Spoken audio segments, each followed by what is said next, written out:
कोलकाता के भवानीपुर इलाके में साधुओं के साथ हुई कथित बदसलूकी को लेकर पश्चिम बंगाल की राजनीति गर्मा गई है।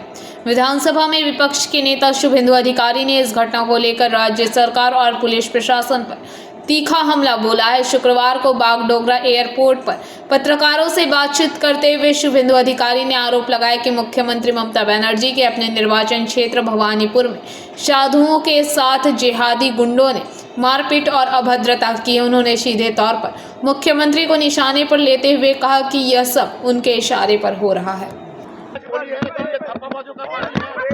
हिंदू विरोधी सरकार गेरुआ देखलेई आक्रमण करे। এই রাজ্যে সনাতনীরা তো নিরাপদ নয়।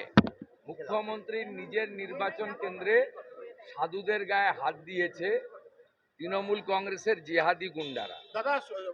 গ্রেপ্তার করা উচিত, ব্যবস্থা নেওয়া উচিত এবং যেহেতু নির্বাচন কমিশনের মনিটরিংয়ে এখন আইন শৃঙ্খলা, সংশ্লিষ্ট থানার পুলিশকে সাসপেন্ড করা উচিত।